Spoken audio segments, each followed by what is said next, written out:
Good day guys, Austin here, and in this one today, it is a fantastic day. Today is the day Citra has had a huge breakthrough. Yep, the Nintendo 3DS emulator, it's been out for some time, it's been out for many a year. However, it has given me probably the most excitement I've had in the emulation scene in about a year. Probably since Wii U. The EMU emulator got brought out. That's how exciting this one is. It is absolutely unbelievable. For those of you who love 3DS and its games, it's a great day to be alive, my friends, because the Citra team have managed to incorporate the power of your GPU and place it within the power of the emulator, and when combined into one, oh my god, you get performance, you get speed increases, you get compatibility, you get me very excited, and that is a good thing indeed, because if I'm excited about something in the emulation world, it's good, let's put it that way. Now this one, again, it's bringing in the power of the GPU. They've managed to get the GPU to render the shaders on there. I'm not going too technical into this. I've literally got handed this emulator and its knowledge about 2 hours ago. I've spent most of those 2 hours testing games which I'm just about to show you and showcase the amount of performance and compatibility that this is giving to you.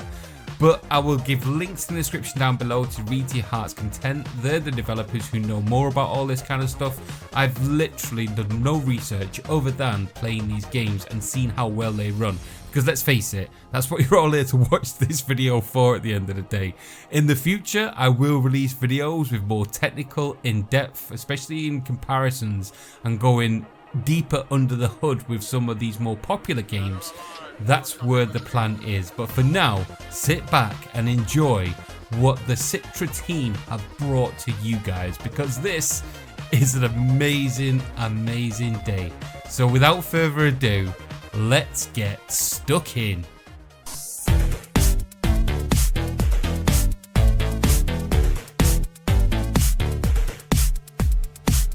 So first up then, we've got Dead or Alive Dimensions. What a gem of a game. Now the reason why I chose this is because we've covered it in the last time we looked at Citra, and it was performing good, even, well, at decent resolutions. The problem was we were probably getting 40 frames per second on most of the levels. Sometimes when you're in enclosed environments we were getting full speed, but yeah, it wasn't playable, not in my eyes. But with the impact that this GPU enabled it to get this kind of performance, by God, by jeepers creepers, I am absolutely loving it. I can pump this all the way to 4K. I can choose whatever settings I want and it gives me smooth, buttery 60 frames per second. Exactly what I want when I'm playing my game.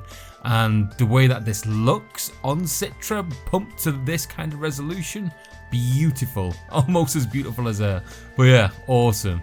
Next up then, we've got Pokemon, and yeah, I had to put this in because I know that it's the first game everybody will think about, and it's Pokemon Ultra Moon, the newest version of Pokemon.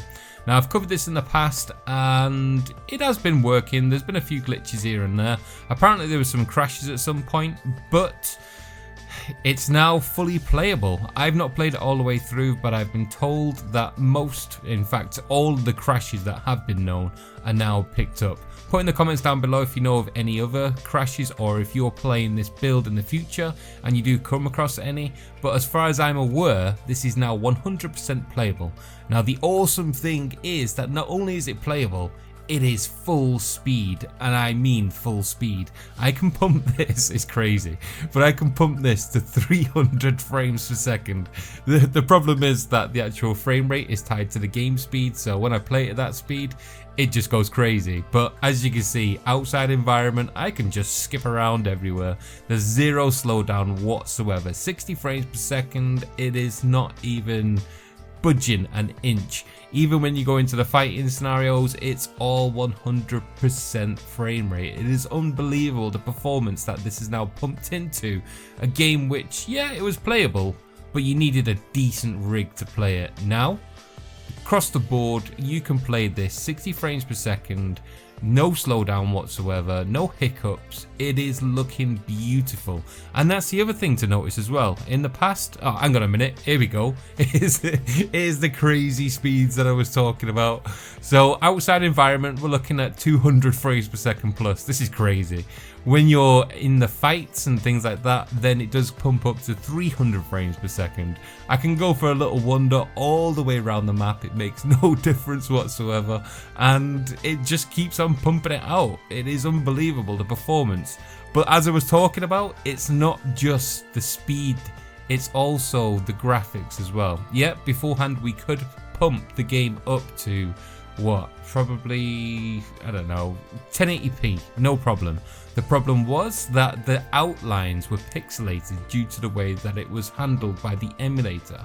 Now, it wasn't their fault or anything like that, it was just a glitch that happened. It couldn't be upscaled, the outlines, unless you did a hack or you got around it by removing the outlines completely, which also looked kind of cool.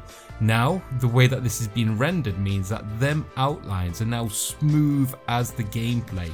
Everything looks as it should, everything plays as it should. The game just works like an absolute dream, and like I said, the crashes that I've tried to go through work perfectly, but I haven't tested the whole game. In the future, I'm going to take an in-depth look at this game to see exactly what this is pumping up to. But for now, this is unbelievable performance. So those of you Pokemon fans out there, today is your lucky day. Today, you get Pokemon in its full glory, the way that it should have been. And here we go then, Smash Brothers Brawl, or whatever it's called on the 3DS. Smash Brothers 3DS? I don't know. Anyway, this is working flawlessly. In the past, we was getting full frame rates. However, some of the maps was slowing this puppy down. This map for me, is it Dream Rainbow Road or something? Mario Kart? I can't remember the name of the map. But it used to, because of the way that the planets and the road and everything like that was going on in the background, it used to give me some slowdown. Now I'm getting a solid 60. Now there's no jitters, now there's no nothing. I can just load up any map, any people, any place, and this puppy just runs at 60 frames per second, exactly the way you want Smash Brothers to be played. It looks beautiful also. You can pump this also up to 4K. Beautiful. And something else that's beautiful is this. Not just the game and how it's being presented to you through the emulator, but the game itself. Dragon Ball Fusions. Now, I'm not the biggest Dragon Ball fan in the world. I do appreciate the cartoon, I do find it actually quite funny. And the games, however, I do like. Normally the fighting games, but this one is more of an open world. Something which this emulator struggles with normally, so this is a good test for it. Now, draw distance makes no difference whatsoever. In the past, it was hampered by resolution being pumped up, and it just stuttered so much due to that kind of draw distance and the amount of detail that's on the map. This one, in fight scenes, when I'm flying around, when I can see everything, no stutters, no slowdown whatsoever. Of course, my GPU is pumping this along, but that's what this emulator has now been made for, to take advantage of that kind of stuff. Also, those pixelated lines, this one struggled with it, just like Pokemon. Those have been fixed. This one is the complete article when it comes to Dragon Ball Z Fusions. Beautiful again. Now, Super Mario 3D Land. This one is it's a good game, to be honest. I like it. Of course, it's nothing compared to its big brother, Super Mario 3D World, but the game itself, I like it. It does lend itself more to the portable side of things, but as a little blast, Mario style, it's perfect at the end of the day. It's a little gem and one that should be discovered. But again, I'm talking about the game rather than the emulator. Now, when I was playing it in the past and this kind of scenario here where I could see again, draw distance, it slowed down. That was its Achilles heel. Most maps you get away with it, but every now and again you would come across it and it did become very noticeable. In areas such as that where you could see quite far back, it did hamper the frame rate. Now, it's not even stuttering, it's not even battering an eyelid. Now, again, I have got a very powerful GPU, but that's lending itself more to the resolution. Of course, I'm playing this at 1080p, well, it's 1200p I believe that you're picking this, but it's as close to 1080p as you can get, if not a bit further. Now, when you're playing this sensibly on an average GPU, you should be able to get this kind of experience. Of course, it depends on your CPU also. These kind of emulators are really intensive on your CPU, but if you've got a good clock speed on a single core CPU, it will help out now playing these games. If even you've got an internal GPU, I'm told that it will help. But because this has just been released, nobody knows the limits that this can have, because nobody's tested it on all the builds, nobody's tested it on all the computers. This is day zero for this type of experience, and it'll be good to hear feedback from you guys listening to what kind of performance you are getting. Now, I included this because this is one of the first games that I take a look at back in the past. This is Lego City Undercover. Again, it's a little brother to its big brother on the Wii U, on the PC, Switch now probably, but it's a good one to test because again, it's an open environment. There's lots of things going on, there's loads of characters, and in the past, when this first was built, I was getting about 15 frames per second. I tested this out about 2-3 weeks ago maybe, and I was getting almost there. It's a 60 frames per second game, and I was getting probably in the 40s to 50s. It was almost there. At certain points, however, it did get brought to its knees, probably dropping to about 20. But again, I pumped this on, I've turned this all the way to 4K, make no difference whatsoever. I've turned it to 1080p or 1200p, whatever it is you call it, and again, no difference whatsoever. Again, it's a gem of a game and well worth checking out. It is completely different from its big brother, so it does give you an added experience, but it's performing like a gem on this gem of an emulator. God, I'm blowing some trumpets today. And why not? Because another gem just popped up. Is this console just full of amazing games? Metro, Samus Returns. What a gem again. I'm saying the same words over and over because I'm so excited by the way that this emulator is performing. When I was playing this, again, I was playing this probably normal resolution. I was getting close to full speed. It adds some glitches in the game. Well, not so much glitches in the game, but the way that the game was rendered meant that if I turned the resolution up, it showed bugs, it showed slowdown, it had all kinds of artifacts on the screen, and it wasn't a pleasant experience.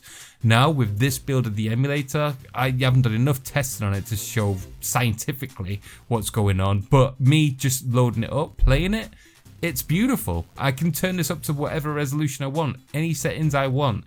It just keeps on pumping through it. It makes no difference whatsoever. This has been a huge breakthrough because this is a game that I really wanted to get into, but I'm not really a handheld person, and to be honest, I wasn't expecting myself to play it with it being, well, lesser settings. I wanted the full experience. Now, I've got it. And something else that's in there I threw in just for the giggles of it, I suppose. Resident Evil Mercenaries 3D. Now, this isn't exactly a classic, but I just wanted to show the kind of games, different types, and how it actually affects. It is playable, it's 100%. There is some slowdown in the menus, but from what I can see, playing the first few levels, no problem whatsoever.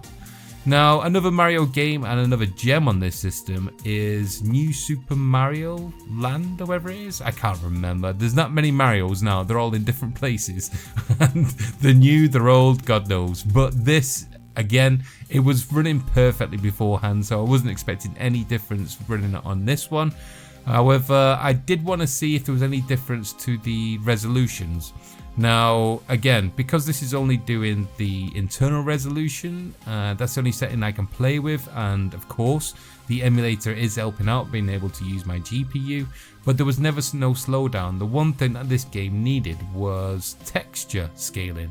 So those 2D textures that you can see in the background, especially when you're in the summer environments and out in the open world, you can see the artifacts in the textures.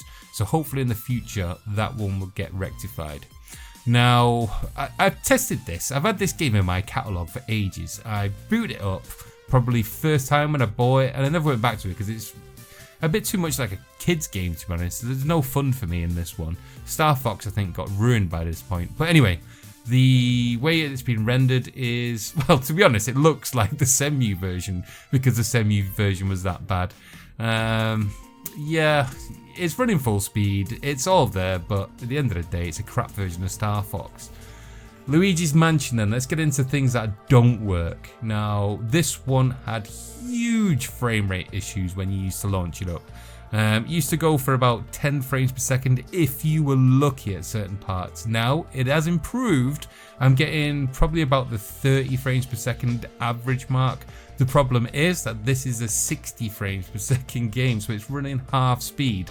The other thing is the sound. Oh my god, the sound is unbearable. It's just screeching. It's like banshees in your ear when you're trying to get through this cutscene at the beginning. I didn't manage to get all the way through it, so I couldn't tell you if the gameplay is any different, but I'm saying that this used to react exactly the same way beforehand. I'm just seeing a slight increase, so I'm expecting the same kind of performance in the actual gameplay. If you guys can grin and bear it, tell me if you get any different from that, but as far as I'm concerned, it's just too slow to run. Now, games that I wanted to do was the Monster Hunter series. We've covered these on the videos in the channel, and well, again, it's the same as, well, Luigi's Mansion. It's working, it's working, it's all good, but the problem is the frame rate is terrible. Now, I did turn the resolution down. I messed with the settings quickly to see what I could get amongst, to see if it did have any impact on anything. I probably gained, what, 2 frames per second by turning the resolution down. Yeah, it's just not playable at the moment. It's almost there, and to be honest, graphically, it's 100% from the looks of it. It's just the speed letting it down. So hopefully in the future, a few more tweaks and we might get there eventually. And it's the same kind of story for Monster Hunter 4. Now, in the actual menus, I am seeing speed up. The cutscenes are still really blurry. I don't know if there's an issue with the way that the FMV is being rendered and stuff. But the actual game speed, again, this should be a 60 frames per second game, and well, as you can see, at certain points it does get to them levels, but when you start playing it, it's almost there. It's a lot better than number 3, but no, it's not playable. Hopefully, when these new builds get ironed out, tweaked a little bit, we may see this one working pretty soon. And just to cheer you all up, Sonic, yeah, it worked in the past, but now it just seems to be running like, I don't know, like it's in fast forward. This is the way that Sonic should be running. This is the actual speed, 60 frames per second, no slowdown, no glitches, no frame skips, no nothing. And yeah, you can finish your level in about 2 seconds. Sonic Generations is actually a pretty good game, but again, it's slightly different from its big brother on the various different systems. It's good for a handheld and a different experience, but yeah, have a go. I just wanted to put this in there so you can see the kind of speed that it was running at. Madden Football, and I actually do like Madden Football from years back. It's not my cup of tea nowadays. For some reason they don't port it over to the PC anymore, it's only console. But I just wanted to put this in because normally when you're playing these kind of sports games, when I've tested this in the past, because there's so many characters all being individually rendered, it slows your emulator down like no one's business. Now, with all these enhancements that we've just been graced upon us in this new build, as you can see, it is full speed, no slowdown whatsoever. I've played a couple of games of it and I was actually enjoying it. I'm absolutely terribly bad at the game, but the gameplay through this emulator is nigh on perfect. This one was a shock to me because this, albeit a sports game, normally the ones that really hinder emulators. Ridge Racer 3D then, I'm a huge fan of Ridge Racer. I used to pump my money like no one's business into the original arcade game, the one that you sit in the, well, arcades. But yeah, they've not had good incarnations on the consoles. This one actually has good physics in the way that the actual cars turn. I loved that feeling, the drift that it used to have back in the arcades. and the newer versions seem to got rid of that. This one is perfect. The only thing that I would say is rendering perfect, except that silly big red line in the middle of the screen. I don't know if you can notice it on the YouTube, but there is. It's not exactly a hindrance, but yeah, it's very, very noticeable. Hopefully we can get that red line ironed out and we can enjoy Ridge Racer without any hindrance whatsoever. But for now, we're red lined up. So that's where about we're up to and how far I've got with my testing so far. Again guys, this is no scientific in-depth look. I literally got handed this emulator about 2 hours ago. I'm trying to pump this out as fast as I can so you guys know that first off that this is actually out there, and also the kind of impact that this is making. This is a go-to emulator right now. In the past, yeah, I loved it. It's been in my top 10 for 2 years now. But the thing is that in the past, it was very good at playing certain games. It was kind of up to the mark where Semu's up to right now with the Wii U emulation. Yep, it played some games very well, but in terms of compatibility, it was kind of knocking itself on the head, and most of that compatibility was coming down to the actual speed that the games were being rendered. Now that they've got that one actually figured out and sped up those games up to full speed, and as you've seen in some cases far and beyond that, it's now opened up the doors to so many compatible games right now. It's also opened the doors to so many people who had lower end systems. Of course, on my system, I can ramp this all the way up to like 4K. I can put all the extra bells and whistles on there and it plays like an absolute dream. But for those of you guys who couldn't even, run games pretty decently or any reasonable speed to actually have them bearable, now you've actually got this option. I've got no idea what kind of impact this will make on various different computers as I've talked about. This is a brand new version of this emulator the way I see it right now. It's had so many different breakthroughs in the past and it's really pushed it on each time. For me, this is one of the big ones. This is huge leaps forward. Hopefully, so many of you guys now with lower end PCs will now be able to enjoy this emulator to its fullest. Also, those of you with high-end PCs or at least good GPUs, you can now push this to stupid resolutions. You can get this 2-inch screen running at 240p, wherever it was, pumped all the way up to 4K. It's unbelievable. And the way that some of these games actually render and look at those kind of resolutions, it's a testament to Nintendo and all these third-party developers who've actually plowed in the time, the effort, and of course the hours and resources to make these games the way that, for me, deserve this kind of treatment so you can see them in the full glory. Yep, we're not playing this on a handheld console, we haven't got the portability of it all, but the playability has just gone through the roof. Today is a great day.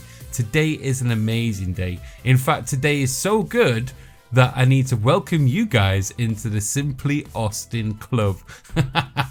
Now, for those of you who've just watched my previous videos, you'll notice that I've now opened up a Patreon. I've had it for some time, to be honest, but I've never ever pushed it because it's something that I've never really wanted to go down. However, with YouTube, it's Apocalypse, people showing dead bodies for God's sake all over the place, Nintendo striking me down with furious anger all over my videos. In fact, Nintendo own more of my channel than what I do, but they'll never keep us down, and they never will, because we've got a huge community that actually loves this kind of stuff. You guys, you love playing your games, you love everything to do with the scene, emulation, nostalgia, the whole kit and caboodle. It's what keeps all this alive, and for you guys, you keep my light switched on, literally, with the support that you give me financially and with your clicks of buttons, with subscribing, positive comments, likes, everything. It all helps out.